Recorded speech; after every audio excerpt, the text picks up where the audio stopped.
हाय मेरे प्यारे यजमानों, कैसे हैं आप सब। आशा करती हूँ सफल होंगे, कुशल होंगे और अपनी लाइफ को एंजॉय कर रहे होंगे पंडिताइन जी के पिटारे के साथ।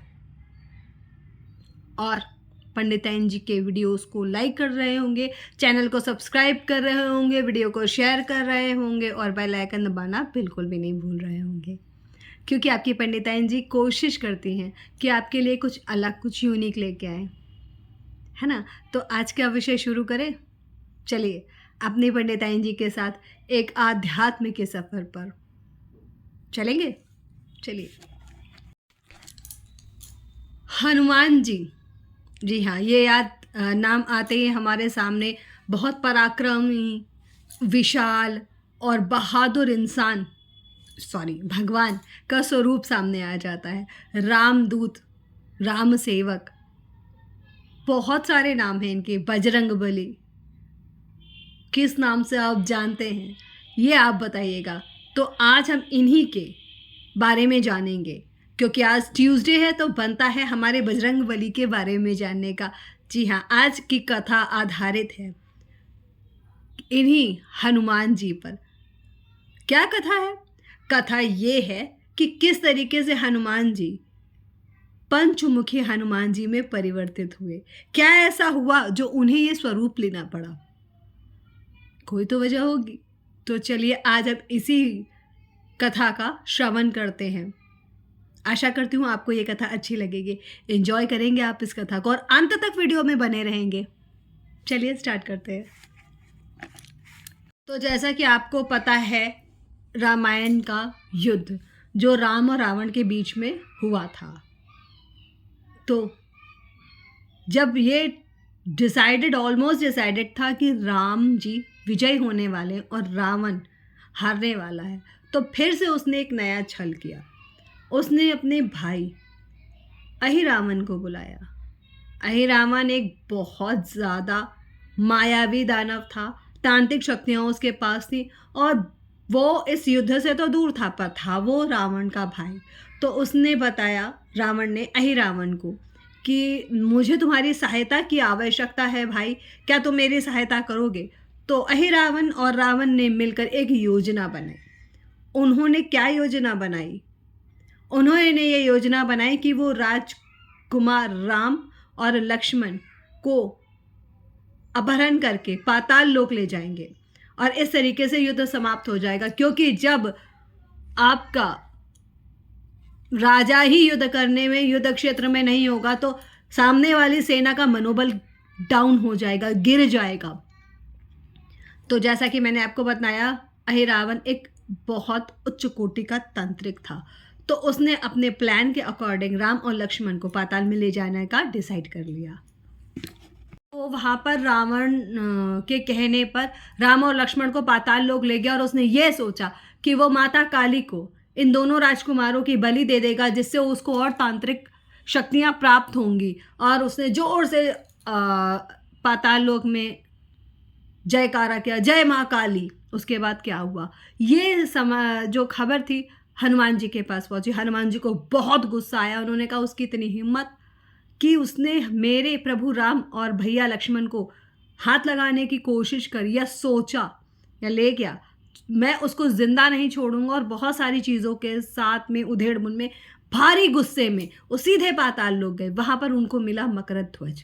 मकरध्वज कौन? वो हनुमान जी का बेटा था। अब ये कैसे हुआ? ये उस समय की वक्त है जब लंका दहन के समय हनुमान जी ने जो जल में पूंछ बुझाई थी, तो उनका एक पसीने की बूंद एक मछली के मगर के मुंह में चली गई थी, जिसकी वजह से वो बेबी पैदा हुआ। ठीक है, तो हनुमान जी पे डाउट मत करना। तो वो मकरध्वज था, वो हनुमान जी के जितना ही स्ट्रांग था। उसने हनुमान जी को बराबर टक्कर दी युद्ध में। बहुत घमासान युद्ध हुआ।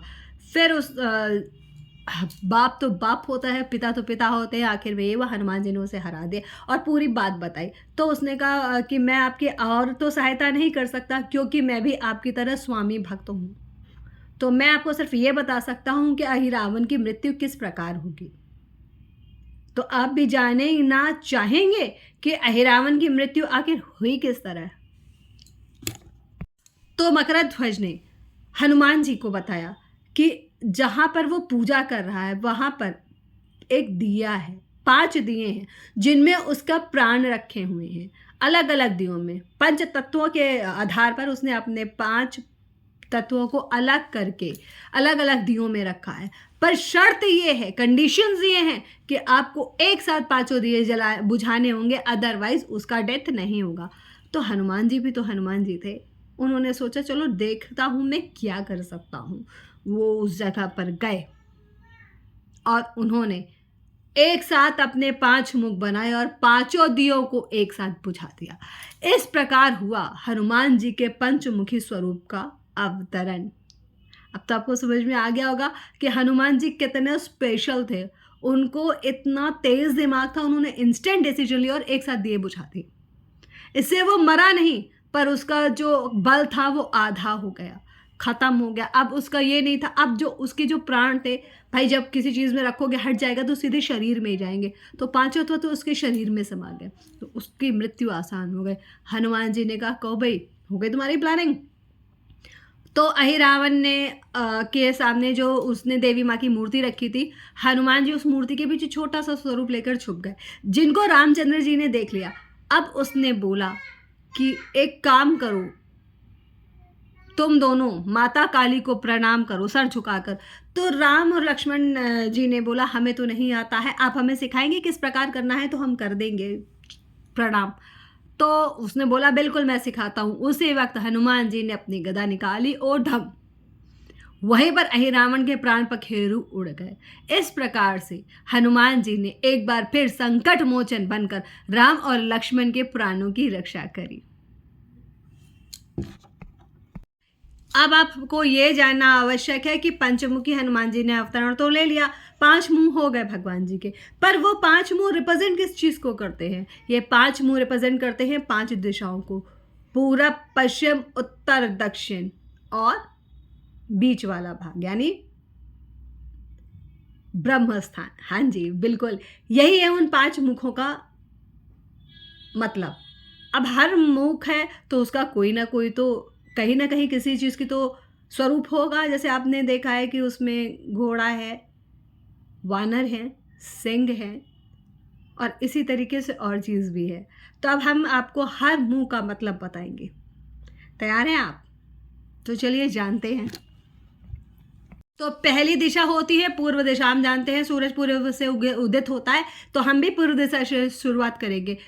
हनुमान जी के पूर्व दिशा में जो मुख है वो है वानर मुख, यानी उनका खुद का, आपने स्वयं में देखा होगा। ये किस चीज़ का प्रतीक है? शक्ति, भक्ति और अध्यात्म का प्रतीक है हनुमान जी का स्वयं का स्वरूप। बाद में तो सारे मुंह निकले थे ना, बेसिक तो हनुमान जी का ही था। राम भक्ति, अध्यात्म, शिक्षा और शांति का प्रतीक है ये उनका, हनुमान का वानर स्वरूप, वानर मुख, जो कि पूर्व दिशा को रिप्रेजेंट करता है। ठीक है, पूर्व के बाद हम चलते हैं दक्षिण दिशा की तरफ। दक्षिण दिशा की तरफ जो उनका मुख है वो है नरसिंह भगवान का। हाँ, शेर का मुख है उनका। इसका क्या मतलब है? आपको अभय देना, आपकी रक्षा करना संकटों से, और आपको सभी प्रकार के ये जो अनवांटेड चीज़ें होती हैं, जादू टोना तंत्र मंत्र, इन सब से आपको रक्षित करना।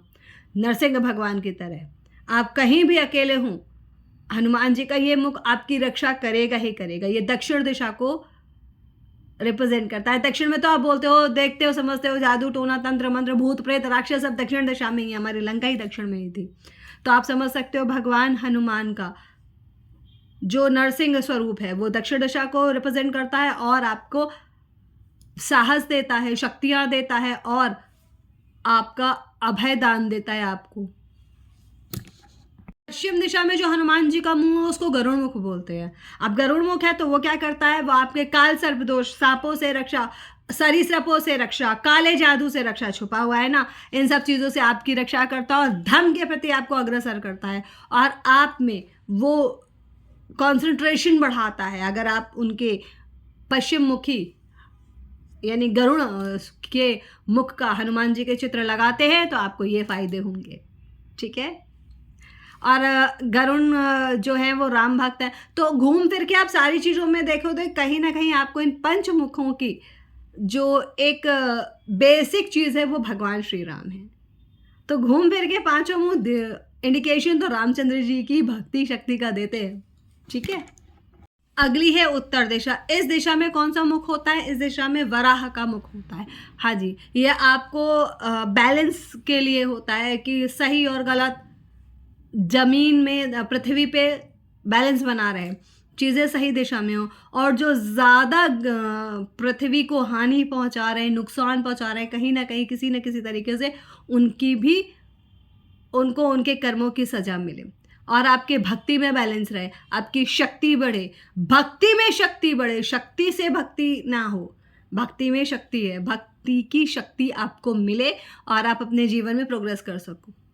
ठीक है। और अब लास्ट बट नॉट लीस्ट, मध्य भाग। ये किसका है? ये घोड़े का है। जी हाँ, ये जो घोड़े का मुख है, ये आपको क्या दिखाता है? ज्ञान, विवेक, बुद्धि और हर तरीके के डिस्ट्रैक्शन से सीधा। आप डिस्ट्रैक्ट नहीं होंगे अगर आप इनका स्वरूप का पूजा करते हो या ध्यान रखते हो। आप हनुमान जी के पंचमुखी स्वरूप इसीलिए बहुत इंपॉर्टेंट है। लास्ट है मध्य में, ये आपके विवेक को जागृत करता है, आपकी सोच समझ को, शक्ति को प्रोग्रेसिव बनाता है, आपको पॉजिटिव एटीट्यूड देता है। ठीक है। और अब आप ये समझ लो, इन 5 मुखी हनुमान जी के अलग अलग मुख का मतलब भी आप समझ गए होगे, उनका किस तरीके से हनुमान जी पंचमुखी बने ये भी समझ गए होगे। और फिर क्या किया हनुमान जी ने? एक फूंक से 5 दिए बुझा दिए। तो अगर आप, हाँ, भगवान हनुमान, श्री हनुमान जी की पूजा पंचमुखी स्वरूप की करते हो, तो इन 5 तरीके के जो संकट हैं आपसे दूर रहेंगे, आपके पास कभी नहीं आएंगे, है ना। और आप सुरक्षित रहोगे। आप इसी वीडियो में आपको क्या बोलना है पंडिताइन जी के साथ? जय श्री राम, जय भैया लक्ष्मण और जय श्री हनुमान। जी हाँ मेरे प्यारे यजमानों, ये थी छोटी सी कथा हनुमान जी के पंचमुखी बनने की, और उन पंचमुखों का मतलब क्या है।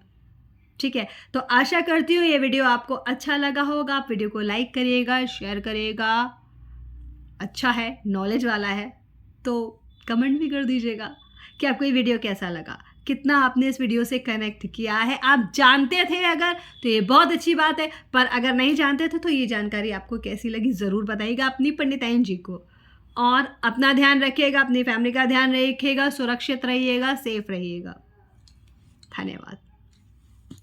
जय श्री राम।